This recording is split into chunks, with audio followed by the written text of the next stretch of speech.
Overnight, there were protests in dozens of cities across this country, anger erupting over police brutality towards African Americans. Yeah, I already know that, bro. I trained with half of these bum-ass dudes at the academy, bro. You know that's bogus right now, bro. You know it's bogus. You can't even look at me like a man because you a bum, bro. He's not even resisting arrest right now, bro. His nose is bleeding. You fucking stopping his breathing right now, bro. You think that's cool? You think that's cool really though, not. right? What's your badge number, bro? You think Honestly. that's cool right now, bro?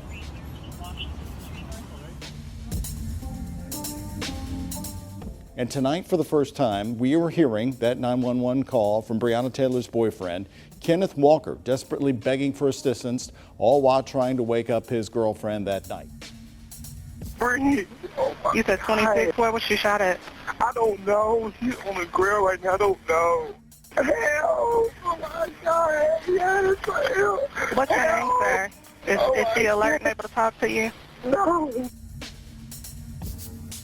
Questions are still swirling tonight about what exactly happened the moments before a young black woman fell to her death from her High Park apartment yesterday. The province's police watchdog is now investigating as the family demands answers about how a call for help ended with such a horrific ending. It's the way they went into it, how aggressively they went in there after a girl that is 100 pounds. Is 100 pounds. It's the way that they went in there. I asked the police yesterday if they could take my daughter to Camp H, and my daughter ended up dead.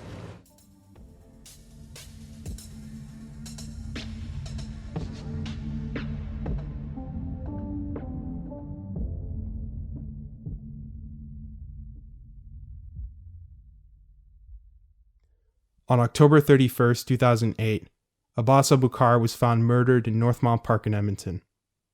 He was shot hours earlier, and his body was exposed for students to gawk at as they started their day at Dickinsfield Junior High.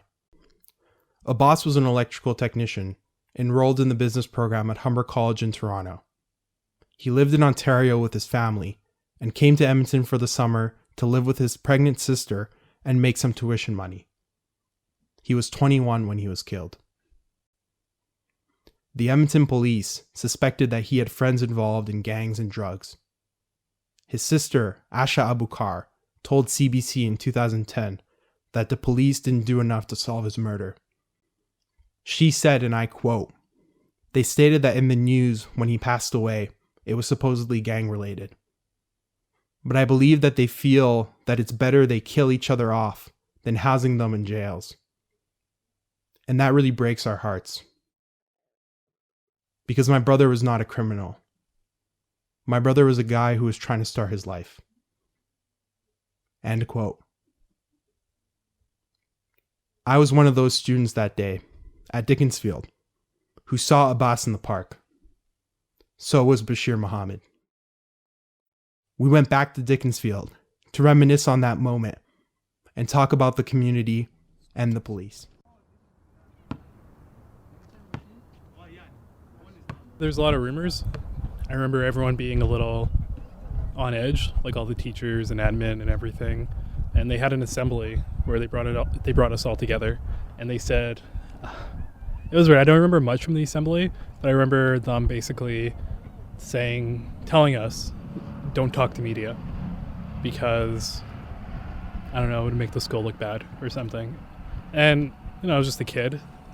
I didn't really think it was that weird or anything until much later. Like, we didn't get any counseling or anything. It was just kind of a thing that happened, like right there. So I remember walking into school, and my parents always dropped me off like very early. So by the time I got here, there was like a crowd of kids like facing in this direction right here, and basically you could see in the distance that there was like if you moved close enough, you can see like a guy laying down essentially. Mm-hmm. And there was like a crowd of kids, and basically like people were like, "Oh yeah, that guy's dead." Mm-hmm. And like most people didn't believe. People were like, "Yeah, this guy's dead." Like we were like, "Oh, you're just messing with us or whatever." Yeah. So yeah, it's very surreal when we had that like assembly, and it was like, oh, like this actually happened. And the fact that it happened on Halloween as well, it's just like, yeah, that's an added kind of creepy effect to it. But yeah. And I guess for some context, I think, because I grew up like Somali in Edmonton, and growing up at that time, like the late 2000s, like early 2010s, there's a large number of Somali murders.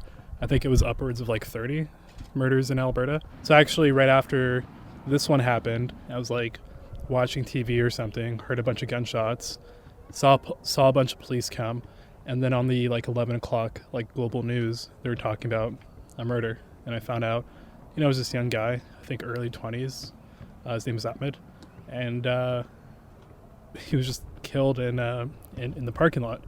And the wild thing about that was the next day, all the cops were gone, and I just walked to school. It's like no one really acknowledged it. In hindsight, I kind of look back and, it's kind of messed up. Like, so much of our childhood, like my childhood and your childhood, is kind of scattered with those memories. If we can just describe the school now, like we're here in 2020, and everyone here is black. Like, there's a guy playing soccer in the field right now. It's a black dude. There's plenty of people in the basketball court.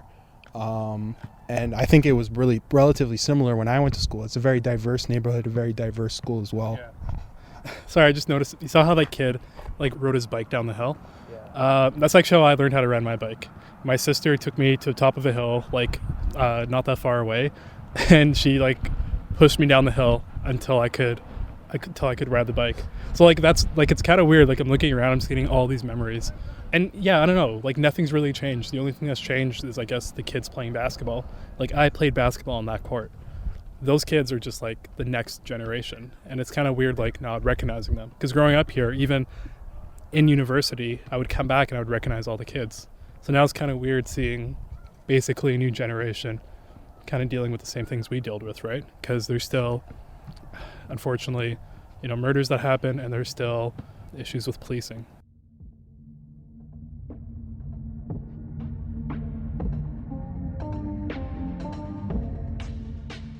I'm Omar Salafu, and you're listening to Is This For Real? I've been an Edmonton-based journalist since 2015 and met Bashir when we both studied at the University of Alberta. When the world erupted into protest against anti-black racism and police brutality, I got together with Bashir and Avnish Nanda, an Edmonton-based lawyer, to tell the story of how these topics play out in our own city. We don't want this moment to fade away and let problems with policing and racism continue to linger in our community. That's why we launched this 10-episode podcast project. We'll be investigating how the police in Edmonton intersect with various institutions that affect our lives, from the school system to the media and representation in the police force. Okay, now back to my conversation with Bashir. What kind of characterized your experiences as a kid with the police? Well, I remember how they would patrol like my neighborhood. So my neighborhood is not that far from here. It was a social housing unit, and I think it was Dickinsfield number 3 is what it was called. But the different social housing units had like different colors. So there was like the brown houses, the green houses, the white houses, and I lived in the brown houses. And it was like a circle. So there's 2 ways. It was sort of like a donut, actually. So there's like 2 ways to get in, and there's like an inner houses and then outer houses, and it was all social housing. And the way the police would patrol is that they would drive in, do a loop really quick, and then zoom out. And anytime like something happened, like I remember they were looking for this guy, and what they would do is they would just close off both entrances with cops, swarm the neighborhood, and if anyone stepped outside, like they would like sometimes draw guns. And I vividly remember that. I remember that happened to my sister. She was on the porch when that happened, and yeah, it was wild. So I guess that's my early kind of experience. Not even like cops walking. It was like police vehicles or like police SWAT teams or like those big trucks they bring after a murder or something. I don't know, like because there's so many like other black people, like yeah, you're right. Literally every single person in this field is black, right? Like on the court, soccer field, even the kids, like they're Somali. I can tell from here that they're Somali. And yeah, like I obviously felt like an outsider in Edmonton, but when I was in this neighborhood, you know, Dickinsfield, Northmount and all that, I felt like I was part of a community, right? Like kids would play outside, you know, kids would play basketball. We'd hang out by, you know, these rocks there by our neighborhood. But anytime I left to like, I don't know, go to high school or something, and I would go to like a Tim Hortons, like outside of my neighborhood, I remember that time getting a lot of looks from people, right? Because Somalis were not seen that positive then, and people could clock me as Somali pretty easy. So I guess it was to always live under, you know, kind of suspicion.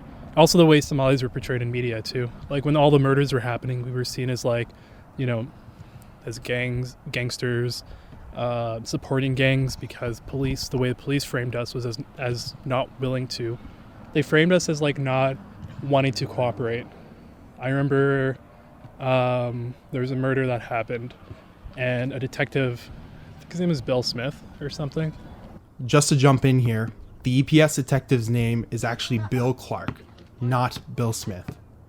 He straight up said that if the Somali community wouldn't cooperate, we would actually move on to different cases. Like they said that, and they later had to apologize. But you can see like people wanted these murders solved. It didn't really seem like they were putting that much effort into community relations.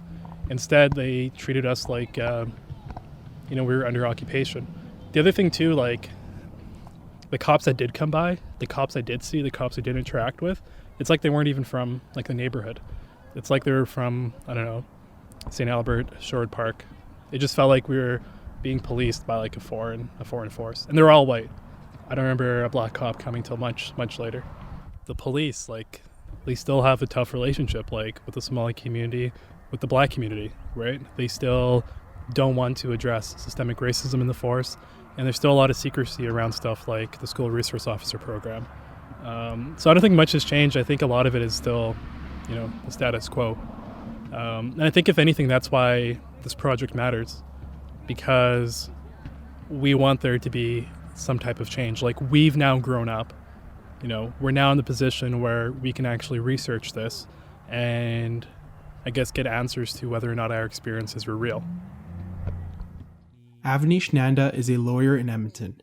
He represents clients that sue the government and police in Alberta and British Columbia. Can you just give me an oversight of how you would characterize the institution of the Edmonton Police? You know, where the power lies, you know, who are the change makers? What have you kind of seen as someone who's, you know, worked in that area? Well, it's a labyrinth. Like, there's so many different moving parts, so many different interests. So, like, you know, it's a massive institution, and, you know, it's competing. Well, existence in Edmonton, but there's, you know, different police forces across the province that are subject to the same rules, structures, but operating differently. So it's like impossible to, I think, wrap your head around the complexity and then the size of the police force, what it does, its history, like all that. But I think anyone who's dealt with it, even to a minimal degree, knows that it needs to change. There needs to be major overhauls, and there's a lack of oversight, both from the people like myself who represent people who have bad interactions with them, from a governance standpoint, from the city, police commission, as well as the province, but also, you know, from the media, because so much happens within the police force, which, you know, has receives a significant amount of taxpayer funding, does a lot of important stuff, wields an enormous amount of power, but it's hard for folks to keep them in check, because you know, it's just like we're in this day and age where I don't think media has the resources to engage to it, and the police is just a massive, complex entity. So the media has its failings and has its lackings in terms of keeping it accountable. What are the formal structures in place to keep officers accountable when it comes to misconduct, when it comes to, complaints, or just like changes that need to be made in this institution? Well, the Police Act is the governing body. So police forces are a creature of statute. They're created by, or the powers of police officers are governed by the Police Act, and how it's governed, how the oversight that's provided, and all things of that nature really emanates from that piece of legislation. And, right now we have an outdated police act. We have a police act meant for policing maybe 20, 30 years ago. And times have changed, expectations have changed. A lot of the power rests with these police commissions, these provincially constituted bodies that are supposed to work with municipalities and have municipal representatives on there, but they lead or yield an enormous amount of power over all aspects of policing. They're supposed to provide that check on policing power, but I don't think anyone in Alberta really knows, cares, or wants to engage with them. And I don't think that police commission bodies care. So I think you get people and decisions made that may not reflect the best interests of the public, but may reflect the best interests of those who show up to these kind of engagements, which is often police union or police services. So in democracies, in our system of government, sunlight in the form of transparency and accountability is what ensures that systems operate as intended, and intended in the sense not how governments create things, but how the public expects them to operate. That ensures that occurs, that people are able to figure out what's happening, kind of examine it and determine if it's in their interests or if it meets their expectations. And I think that when it comes to policing, that's not happening in this province. And I think the recognition of that comes in the form of, we have systems around police oversight and like disciplinary stuff where even the police acknowledge that it's deficient, that it's not working. So if you have members of the public, you have police reform advocates, and you have police officers all agreeing that the system of police oversight, particularly when dealing with complaints, is not working, why hasn't it changed? There's something going on here that doesn't add up.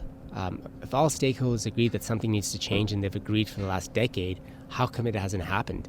And the public needs to ask that question. Why are we dragging our heels on this stuff? So that's my hope, is that we'll have an engaged, thoughtful understanding about policing and its nuances and where it has to head in 2020 in Alberta.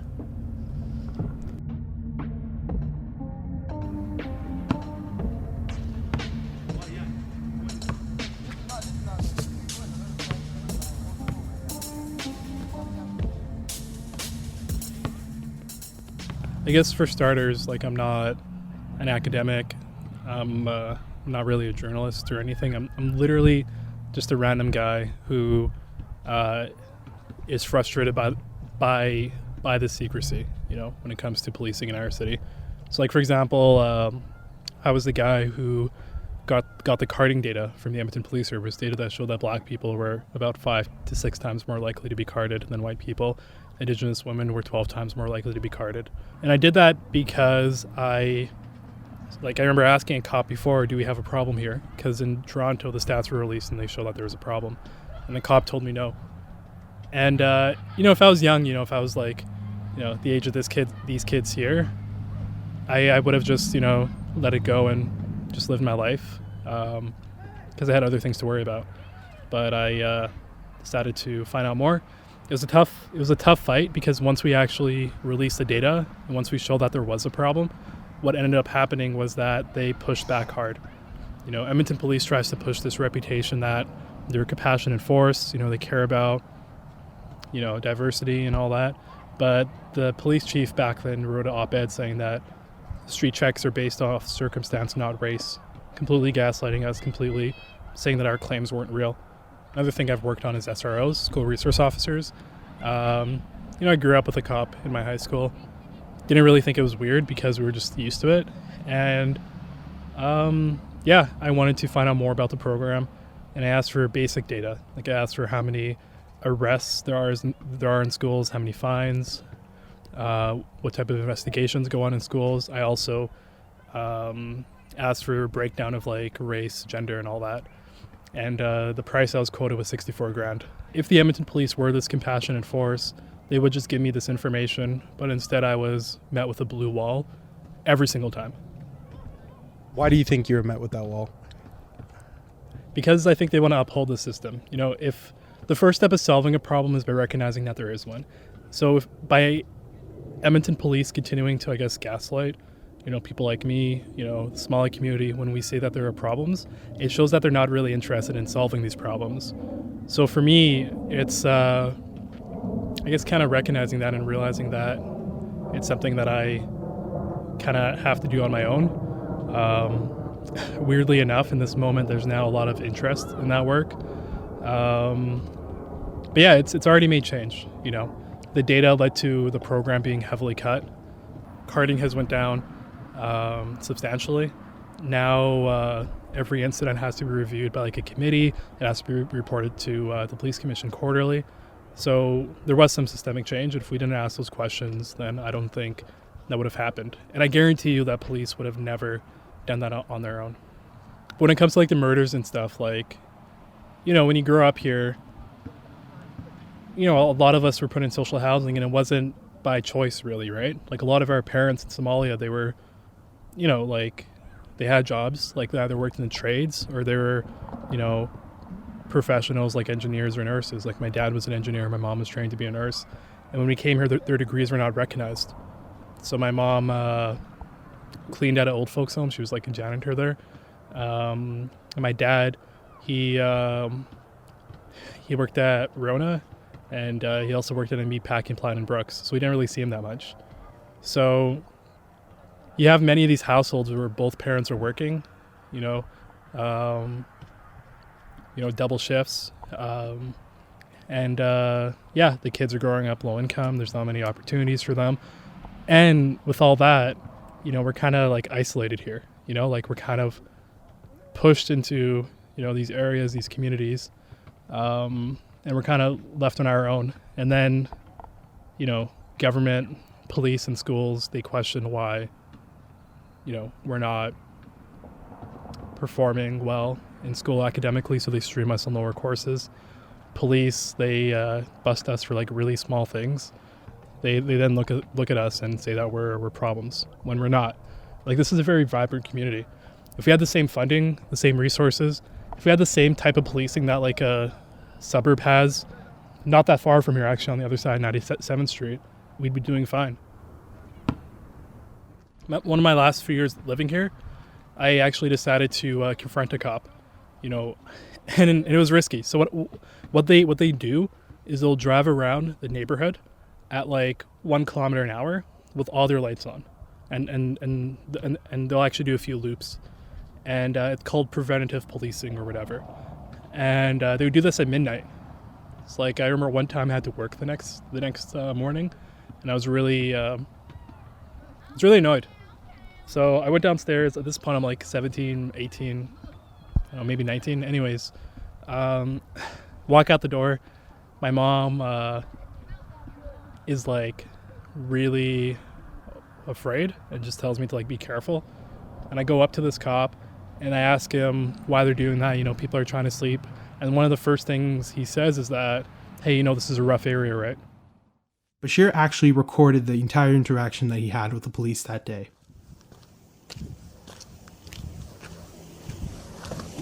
What are you guys doing? What are we doing? What are you doing? You guys, this is the second time you've done this in a few weeks. Yeah. You go around the neighborhood with your lights flashing. True. And I'm trying to sleep. I have to work at 5 a.m. Okay. And last time that happened for about half an hour. Yeah. It was a little frustrating. We'll be back. What's the policy? What's the procedure? Like, you guys looking for someone? Is that why? Well, yeah. You live in this area here, right? Yeah, I live right there. Okay. So you know this is kind of a rough area, right? Yeah. What's the procedure? Like, what? I'm just curious about the policy. Yeah. Yeah. It's because this is a bad neighborhood. We want people to know that we're here and we're watching. And if we see people out At night after dark, we want to talk to them and engage them and find out who's here, who shouldn't be here, that sort of thing. But also the other side of it is we want everybody to know, yeah, we're here. We're coming here a lot. You guys have a community engagement officer, and you're Northeast District, right? That's you. I thought it was Chile. He's not. He was with us. He was the guy, and now he's moved on somewhere else. Terry? No, he's another guy. He's another colleague that works for me. You guys used to do beat patrols during the day. What happened? Oh, we still do that. Like foot patrols, like people would walk by. That still happens too. Yeah. You sure?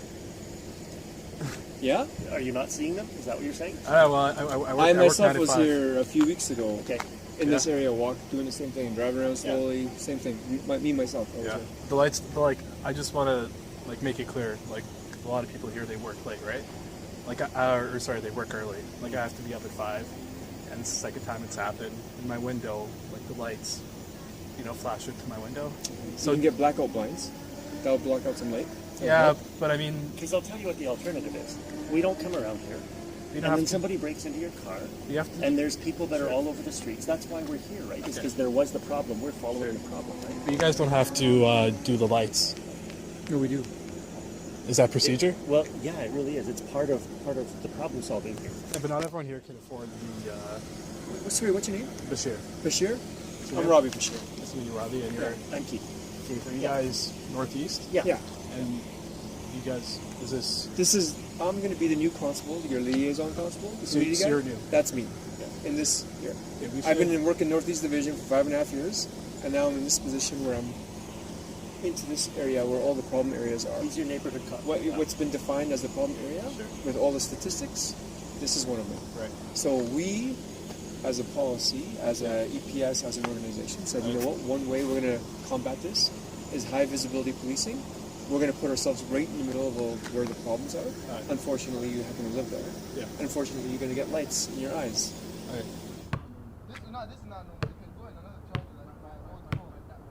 I was a part of Black Lives Matter Edmonton 3 years ago with the carding stuff.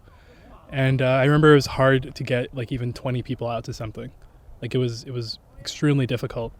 It was also a huge risk to say Black Lives Matter. I vividly remember having professional consequences. I know I lost out on jobs just because I was associated with Black Lives Matter. Personal consequences. People hated us. Politicians didn't want to associate with us. We were seen as radical ones. The same politicians now that are tweeting hashtag Black Lives Matter are those that didn't want to be seen near us. So I kind of come of it from that, because it's a bit surreal to then look at this moment and see 10 to 15,000 people by the legislature shouting Black Lives Matter.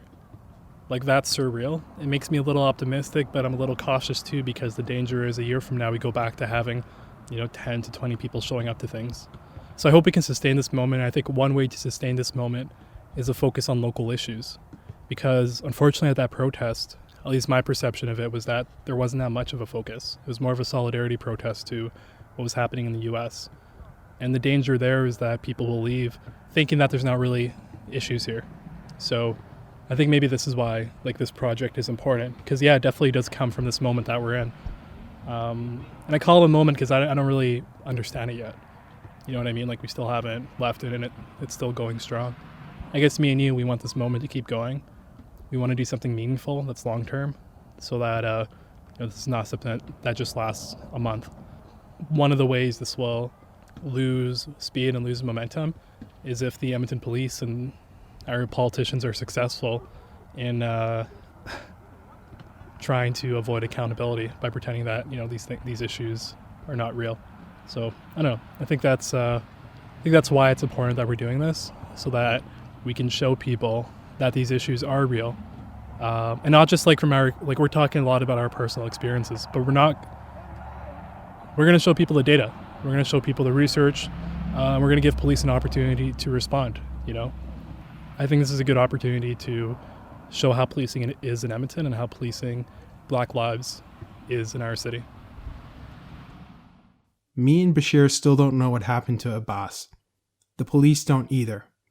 They still haven't found who killed him and are currently offering a $40,000 reward for any information leading to the arrest of the person responsible.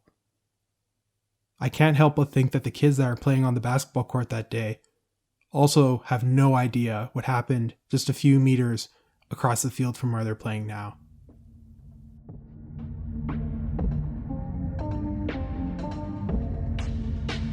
Thank you for listening to today's episode of Is This For Real? I want to take a moment to thank everyone who supported the show on Patreon. It's been overwhelming to receive all this support, and we can't thank you enough. If you have any questions, comments, or concerns, you can always email me at oumar@isthisforreal.ca. Our team is excited to explore this topic more, and we'll be back with another episode in July. Thank you again for listening.